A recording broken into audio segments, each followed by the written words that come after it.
নমস্কার। ঠাকুর শ্রী শ্রী রামকৃষ্ণ পরমহংসদেব এবং মা শারদার চরণে আমার সশ্রদ্ধ প্রণাম জানিয়ে ভিডিওটা শুরু করছি।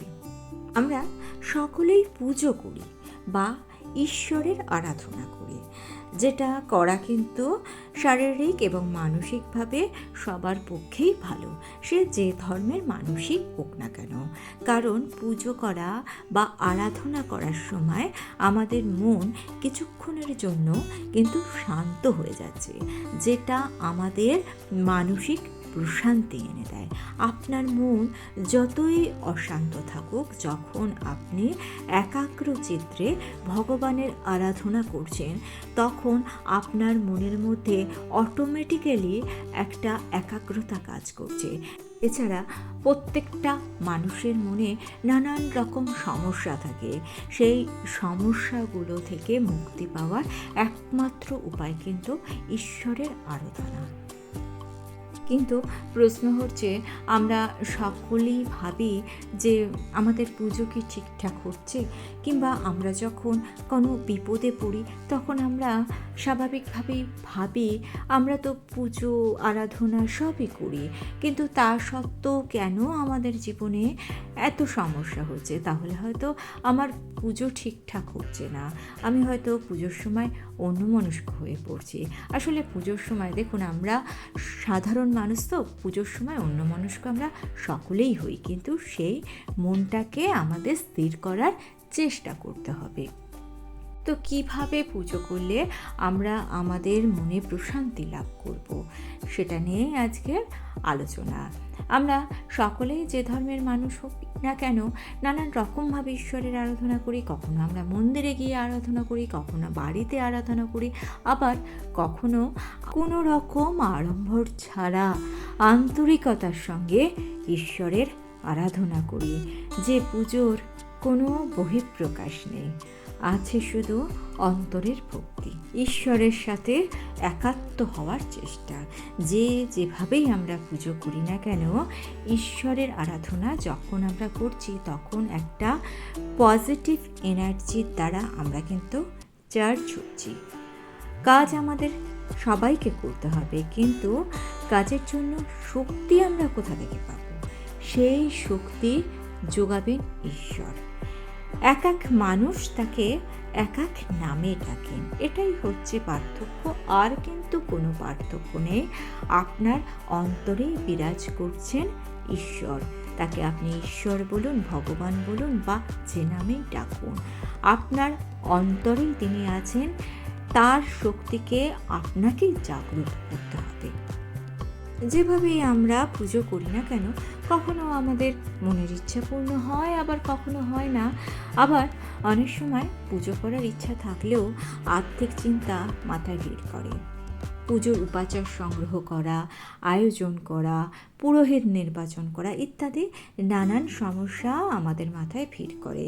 তাই স্বভাবতই মনে প্রশ্ন জাগে যে পুরোহিত ছাড়া কি পুজো করা সম্ভব? পুরোহিত ছাড়া পুজো করলে সেই পুজো কি ভগবানের কাছে গিয়ে পৌঁছায়, বা প্রতিমা পুজোর আসল নিয়ম কি? এই সমস্ত প্রশ্নের উত্তর খোঁজার চেষ্টা করব আজকের ভিডিওতে। দেখুন, আমরা পুজো করি কেন বলুন তো? আমরা পুজো করি মনের শান্তি লাভ করার জন্য। আর একটা কারণ আছে, আমাদের পূর্বজন্মের কাজের ফলাফল আমরা কিভাবে লাভ করব, সেটাও কিন্তু আমাদের পুজোর উপর নির্ভর করে। অর্থাৎ আপনি যদি পুজো অর্চনা করেন, অর্থাৎ সৎ পথে থাকেন, সেখানে আপনার হয়তো কোনো বড় বিপদের আশঙ্কা ছিল, কিন্তু সেটা আপনার ছোট কিছুর মধ্যে দিয়ে কেটে যাবে। এখানে আমার কিন্তু কোনো কথা নেই, এখানে মা যেভাবে আমাদের উপদেশ দিয়েছে আমি সেভাবেই কথাটা আপনাদের কাছে উপস্থাপন করার চেষ্টা করছি। মা বলছেন পূর্বজন্মে করা কাজের ফল আমাদেরকে পেতেই হবে, ব্যথা আমাদেরকে পেতেই হবে, কিন্তু মা বলছেন যেখানে ফাল সেতুত সেখানে সুই সেতুকে। অর্থাৎ আপনি যদি সঠিকভাবে পুজো করতে পারেন, তবে জন্ম মৃত্যুকেও নিবারণ করা সম্ভব। মা বলছেন জন্ম মৃত্যু পড়ে যায় সঠিকভাবে পুজো করলে। তো কিভাবে পুজো করতে হবে? সেবক এই ঈশ্বরের মধ্যে ঐক্যই হলো সঠিক পুজো। শ্রী শ্রী রামকৃষ্ণ লীলা প্রসঙ্গে ঠাকুরের এক পরম ভক্ত তার এক বইতে লিখছেন, ঠাকুর যখন ষোড়শরূপে মাকে পুজো করেছিলেন সেই বর্ণনার কথা।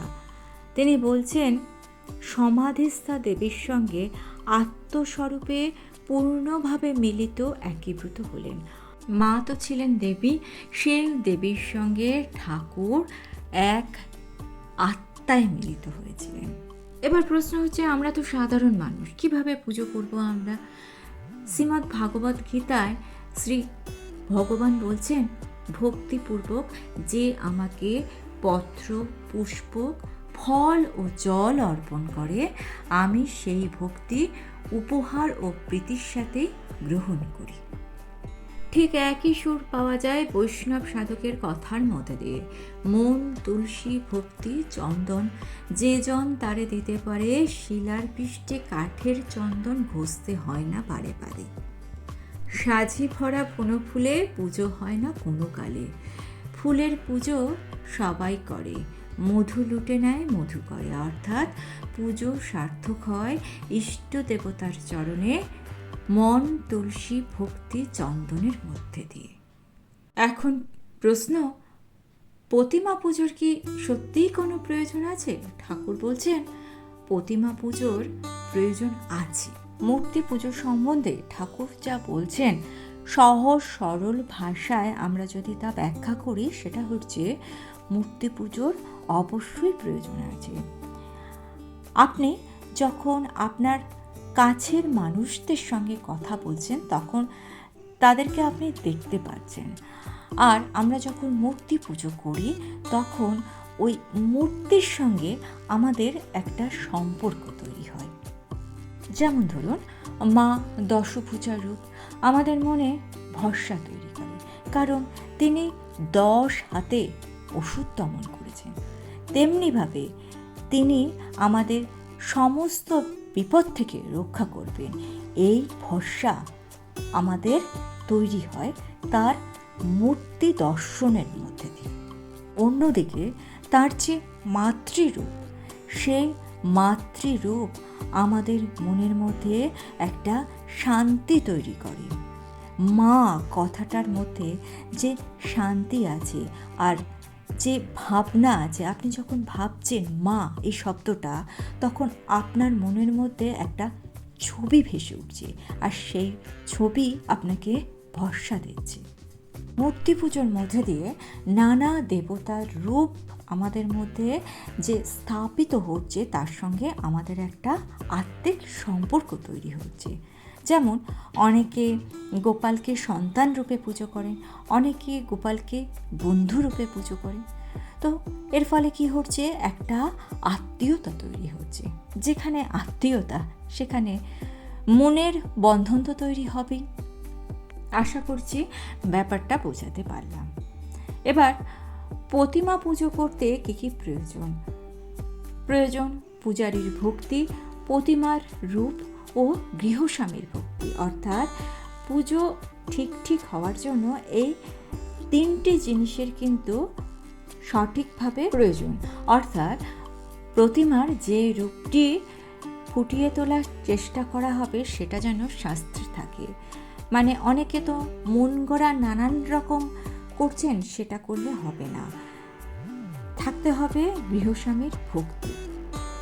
ঠাকুর বলছেন, সাধকের যদি ভক্তি থাকে, তাহলে প্রতিমার মধ্যে দেবতা অধিষ্ঠান করবে। পুরোহিত ছাড়া কি পুজো করা সম্ভব?